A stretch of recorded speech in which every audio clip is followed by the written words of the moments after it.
الحمد للہ رب العالمین والصلاة والسلام علی سید الانبیاء والمرسلین اما بعد فاعوذ باللہ من الشیطان الرجیم بسم اللہ الرحمن الرحیم قال اللہ تبارک وتعالی فی الکلام المجید والفرقان الحمید والذی جاء بالصدق وصدق به اولئک هم المتقون صدق اللہ مولانا العظیم وصدق رسولہ النبی الکریم ونحن علی ذلک لمن الشاہدین والشاکرین والحمد للہ رب العالمین ببرکتہ ان اللہ وملائکتہ یصلون علی النبی یا ایھا الذین آمنوا صلوا علیہ وسلموا تسلیما بلند آواز سے پڑھیے الصلاۃ والسلام علیک یا سیدی یا رسول اللہ وعلی آلک واصحابک یا سیدی یا حبیب اللہ الصلاۃ والسلام علیک یا سیدی یا رسول اللہ وعلی آلک واصحابک یا خاتم النبیین مولا صلی وسلم دائما ابدا علی حبیبک خیر الخلق کلہم منزہ عن شریک فی محاسنہ فجوہر الحسن فیہ غیر منقسم یا رب بالمصطفیٰ بلغ مقاصدنا واغفر لنا ما مضی یا واسع الکرم اللہ جل جلالہ وعم نوالہ وَأَعْظَمَ ذِكْرُهُ وَأَتَمَّ قُرْآنُهُ وَأَجَلَّ شَأْنُهُ کی حمد و ثنا اور سرور کائنات مغفر موجودات زینت بزم کائنات قائد المرسلین خاتم النبیین احمد مجتبی جناب محمد مصطفیٰ صلی اللہ تعالی علیہ وآلہ وسلم کی بارگاہ میں حدیث و سلام عرض کرنے کے بعد رب عز و جل کی بارگاہ میں دعا ہے کہ مجھے حق سچ کہنے اور ہم سب کو سن کر عمل کرنے کی توفیق عطا فرمائے۔ آج میرے درس کا موضوع اوصاف سیدنا صدیق اکبر رضی اللہ تعالیٰ عنہ، کیونکہ یہ مہینہ اس کو نسبت سیدنا صدیق اکبر رضی اللہ تعالیٰ عنہ کے ساتھ ہے، تو حضرت سیدنا صدیق اکبر رضی اللہ تعالیٰ عنہ کو رب تعالیٰ نے اتنی شانوں سے نوازا ہے، اتنی شانوں سے نوازا ہے کہ اگر آپ رضی اللہ تعالیٰ عنہ کی شانیں بیان کرنا شروع کریں تو زمانہ تو ختم ہو سکتا ہے لیکن صدیق اکبر کی شانیں ختم نہیں ہو سکتی۔ زمانہ ختم ہو سکتا ہے لیکن صدیق اکبر رضی اللہ تعالیٰ عنہ کی شان جو ہے وہ ختم نہیں ہو سکتی۔ رب عز و جل نے قرآن پاک میں ارشاد فرمایا والذی جاء بالصدق وصدق به اولئک هم المتقون، وہ ذات جو یہ سچ لے کر آئی، وہ ذات جو سچ لے کر تشریف لائی اور وہ کہ جس نے تصدیق کی وہی پرہیزگار ہے۔ سب سے پہلی بات درس کا موضوع ہے اوصاف سیدنا صدیق اکبر۔ سب سے پہلی بات نبی پاک علیہ الصلوۃ والسلام نے ارشاد فرمایا کہ نیکی کی 360 حسرتیں ہیں۔ نیکی کی کتنی حسرتیں ہیں؟ 360 حسرتیں ہیں۔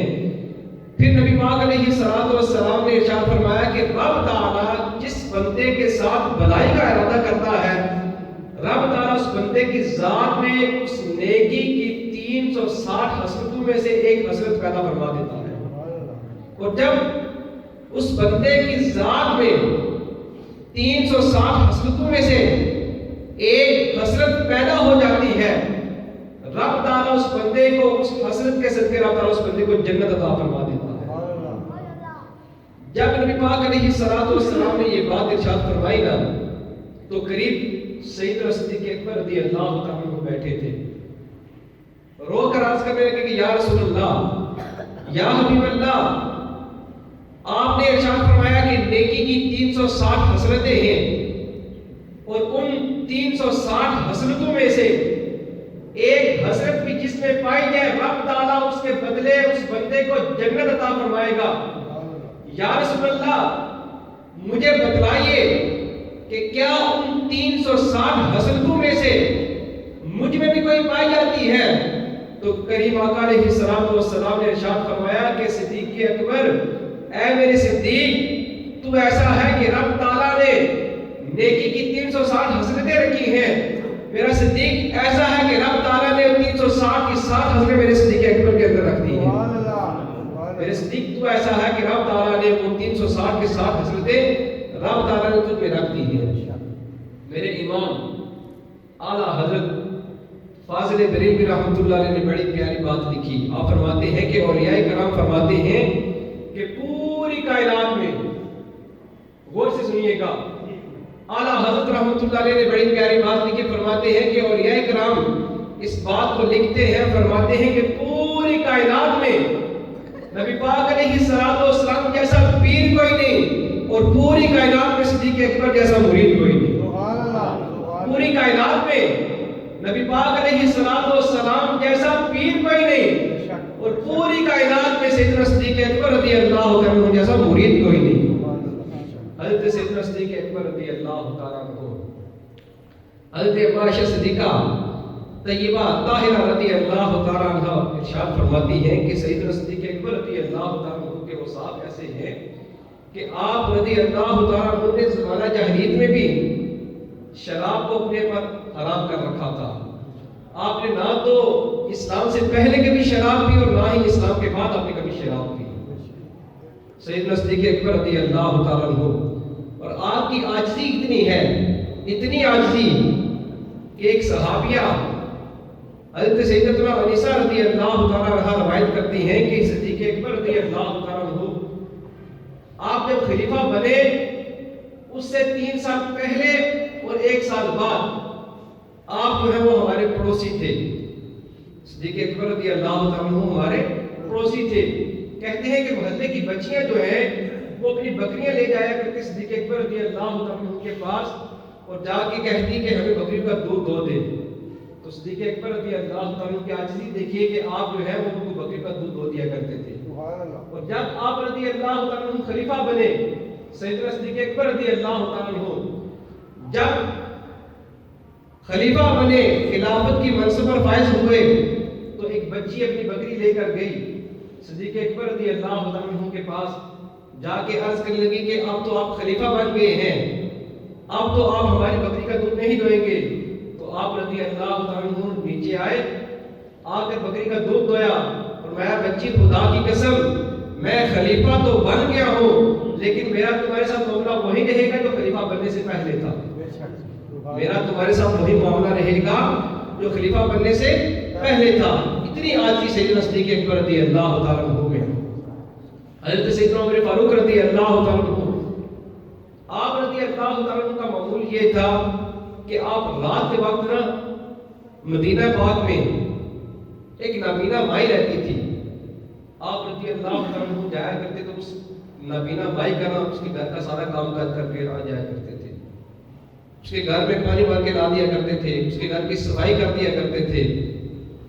ایک مرتبہ یوں ہوا کہ آپ رضی اللہ تعالیٰ عنہ حضرت عمر فاروق رضی اللہ تعالیٰ عنہ جب گئے نا صفائی کرنے کے لیے اس مائی کے گھر، تو دیکھا کہ آگے کوئی بندہ پہلے سے صفائی کر گیا ہے، سارے کام کاج کر گیا ہے۔ آپ رضی اللہ تعالیٰ عنہ بڑے پریشان ہوئے کہ کون آیا جو اس مائی کے گھر کے کام کر گیا۔ آپ رضی اللہ تعالیٰ عنہ 1-2 دن دیکھتے رہے کہ دیکھو تو صحیح کہ کون ہے جو مجھ سے نیکی میں سبقت لے جاتا ہے، مجھ سے نیکی میں پہل کرتا ہے، میں دیکھوں تو صحیح ہے کون۔ تو حضرت سیدنا عمر فاروق رضی اللہ تعالیٰ عنہ 2 دن دیکھتے رہے، لیکن آپ کو کچھ پتہ نہ چلا۔ ایک دن آپ جلدی چلے گئے، دن کا وقت تھا، آپ وہاں چھپ کر بیٹھ گئے کہ دیکھوں تو صحیح کون آ کر اس مائی کے گھر کا کام کرتا ہے۔ جب دیکھا تو سیدنا صدیق اکبر رضی اللہ تعالیٰ عنہ آپ اس مائی کے گھر کے اندر تشریف لے گئے، اس مائی کے گھر کا سارا کام کاج کر کے واپس لوٹ گئے۔ تو سیدنا عمر فاروق رضی اللہ عنہ نے کہا کہ ایک وقت کا خلیفہ، ایک بندہ وقت کا خلیفہ ہونے کے باوجود اس میں عاجزی اتنی ہے کہ اس مائی کے گھر کا کام کر رہے ہیں۔ آپ رضی اللہ تعالیٰ نے ارشاد فرمایا کہ بے شک صدیق ہی تو ہے جو مجھ میں سے نیکی میں سبقت لے جاتا ہے، کہ صدیق ہی تو ہے جو نیکی میں مجھ سے سبقت لے جاتا ہے. اتنی عاجزی سیدنا صدیق اکبر رضی اللہ تعالیٰ عنہ میں. اور آپ رضی اللہ تعالیٰ عنہ میں ادب کتنا، نبی پاک علیہ الصلوۃ والسلام کا ادب کتنا کہ سیدنا صدیق اکبر رضی اللہ تعالیٰ عنہ ساری زندگی نبی پاک علیہ الصلوۃ والسلام کا جو منبر مبارک تھا، نبی پاک علیہ الصلوۃ والسلام کا جو منبر تھا اس کے 3 زینے تھے. کتنے؟ 3 زینے. ایک بار نبی پاک علیہ الصلوۃ والسلام تشریف فرما ہوا کرتے تھے، لوگوں کو واعظ کیا کرتے تھے. جب کریم آقا علیہ الصلوۃ والسلام کا وصال ہوا، اعلیٰ حضرت رحمۃ اللہ علیہ نے بات لکھی ہے، فرماتے ہیں کہ جب نبی پاک علیہ الصلوۃ والسلام کا فتاوی عظمی میں لکھا ہوا ہے کہ جب نبی پاک علیہ الصلوۃ والسلام کا وصال ہوا تو جہاں پر نبی پاک علیہ الصلوۃ والسلام تشریف فرما ہوتے تھے، صدیق اکبر وہاں کبھی نہ بیٹھے. اس کے نیچے والے سینے میں صدیق اکبر رضی اللہ تعالیٰ عنہ بیٹھا کرتے تھے. اور جب صدیق اکبر رضی اللہ تعالیٰ عنہ کا وصال ہوا تو حضرت عمر فاروق رضی اللہ تعالیٰ عنہ کا دور آیا. حضرت عمر فاروق رضی اللہ تعالیٰ عنہ جہاں پر سیدنا صدیق اکبر بیٹھتے تھے وہاں نہ بیٹھے بلکہ اس سے نیچے جا کر بیٹھے. اس سے نیچے جا کر آپ نے لوگوں کو واعظ کیا بیٹھ کر. لیکن جب عثمان ذوالنورین حضرت عثمان غنی رضی اللہ تعالیٰ عنہ کا دور آیا، آپ نے پھر پہلے زینے پر نہ بیٹھے، دوسرے پر بھی نہ بیٹھے، بلکہ تیسرے زینے پر جہاں کریم آقا علیہ الصلوۃ والسلام بیٹھا کرتے تھے وہاں بیٹھ کر لوگوں کو واعظ کیا. کسی پوچھنے والے نے سوال کیا کہ کیا بات ہے؟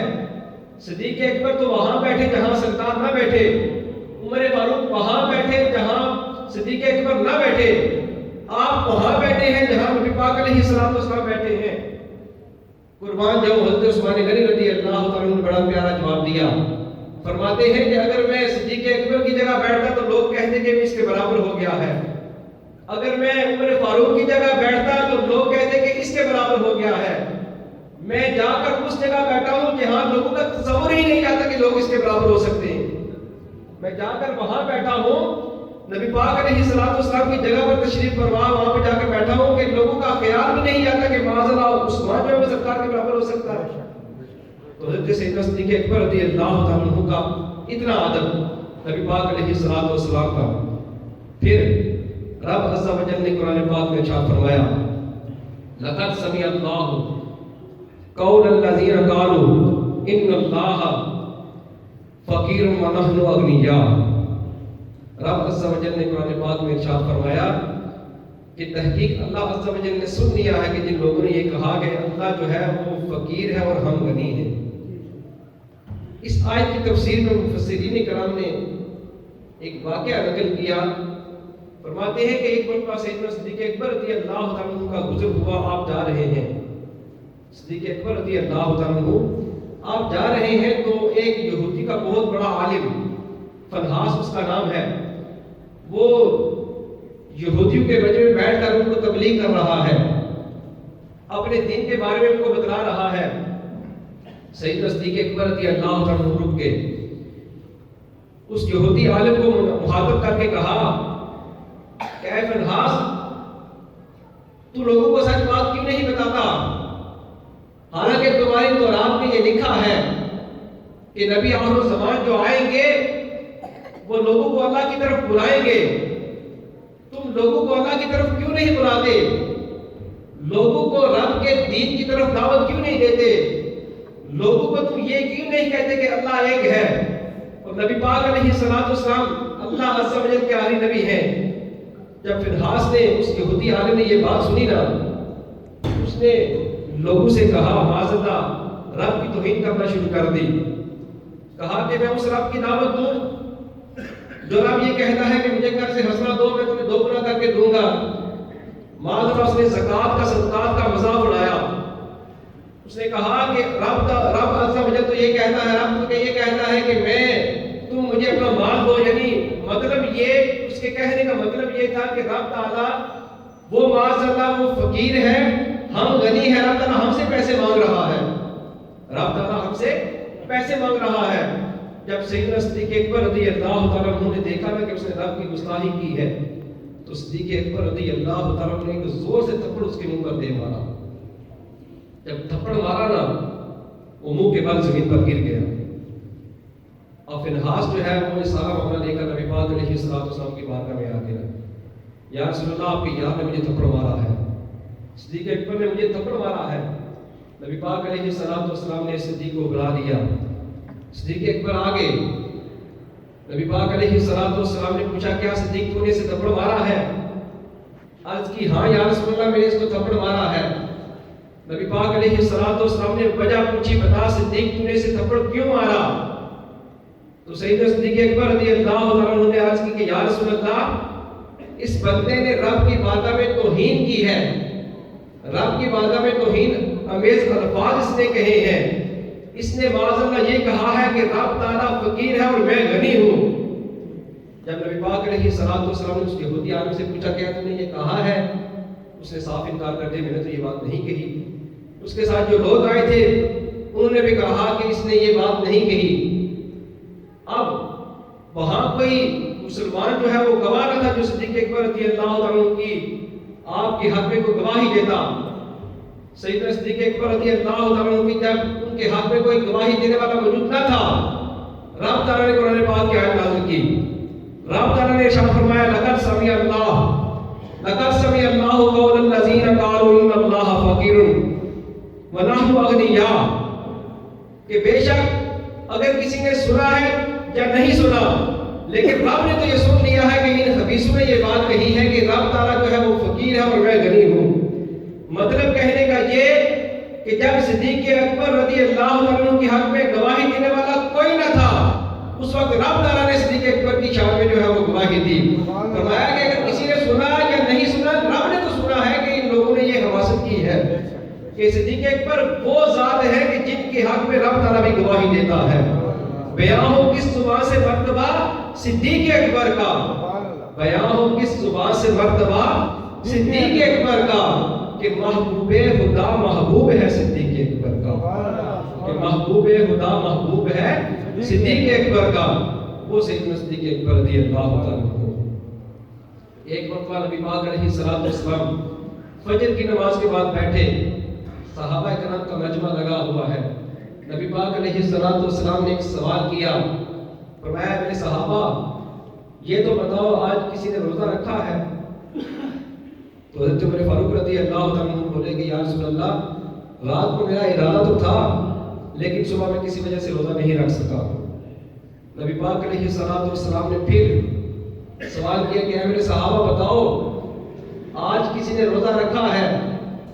سیدنا صدیق اکبر رضی اللہ عنہ نے ہاتھ کھڑا کیا, یا رسول اللہ میں نے روزہ رکھا ہے, یا رسول اللہ میں نے روزہ رکھا ہے.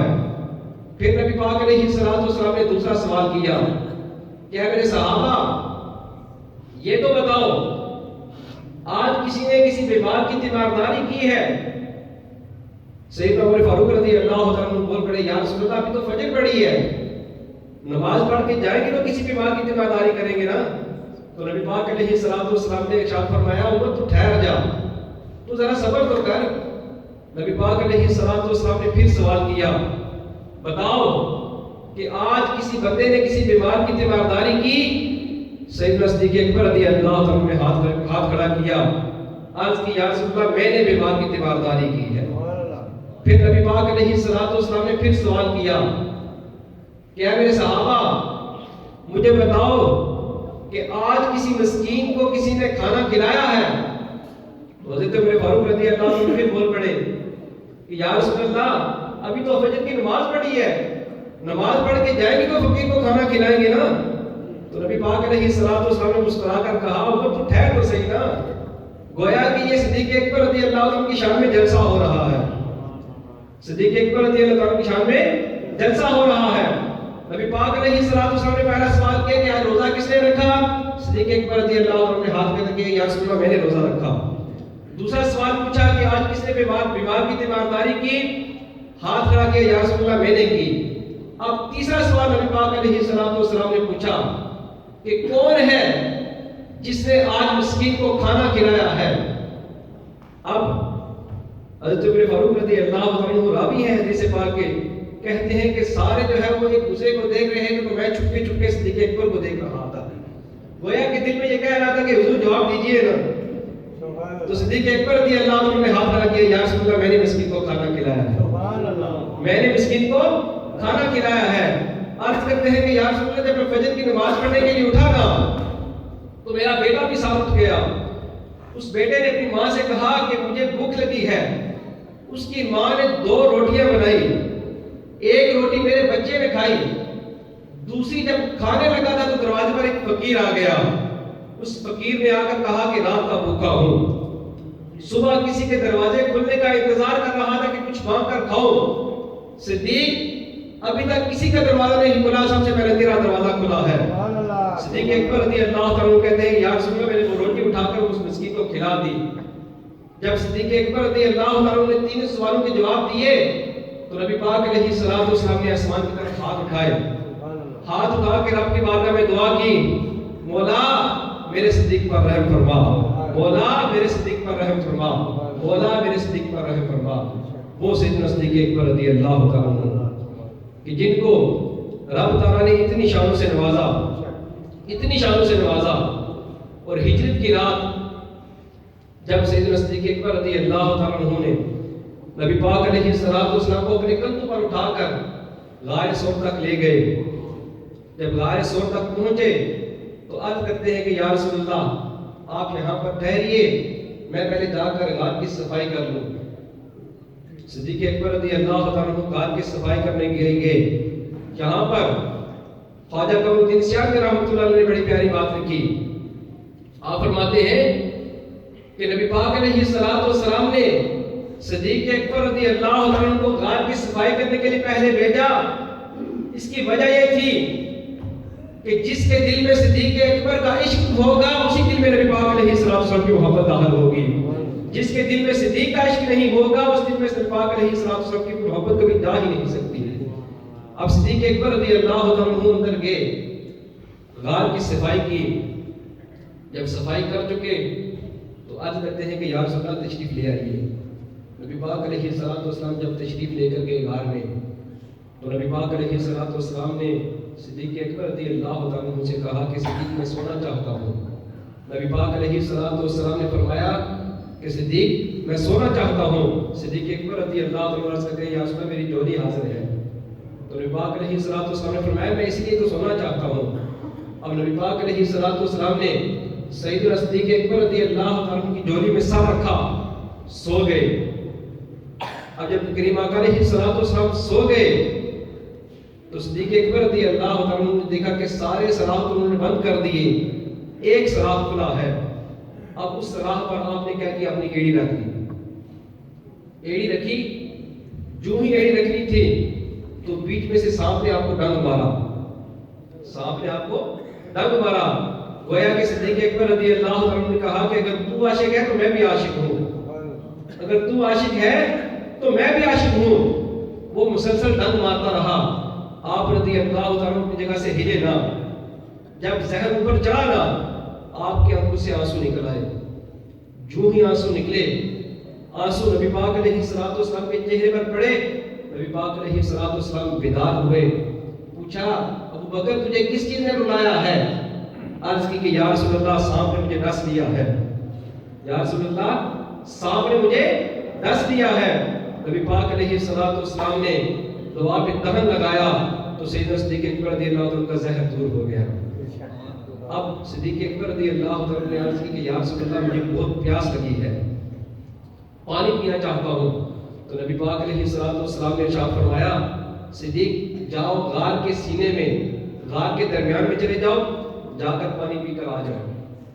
اب عاشق تو وہ ہے کہ صدیق اکبر رضی اللہ عنہ نے پہلے غار کی ساری صفائی کی، اگر وہ سوال کرنا چاہتے تو کر سکتے تھے کہ یا رسول اللہ میں نے غار کی ساری صفائی کی، وہاں تو پانی موجود نہ تھا۔ آپ نے ارشاد فرمایا کہ جاؤ جا کر غار کے درمیان سے پانی پی آؤ۔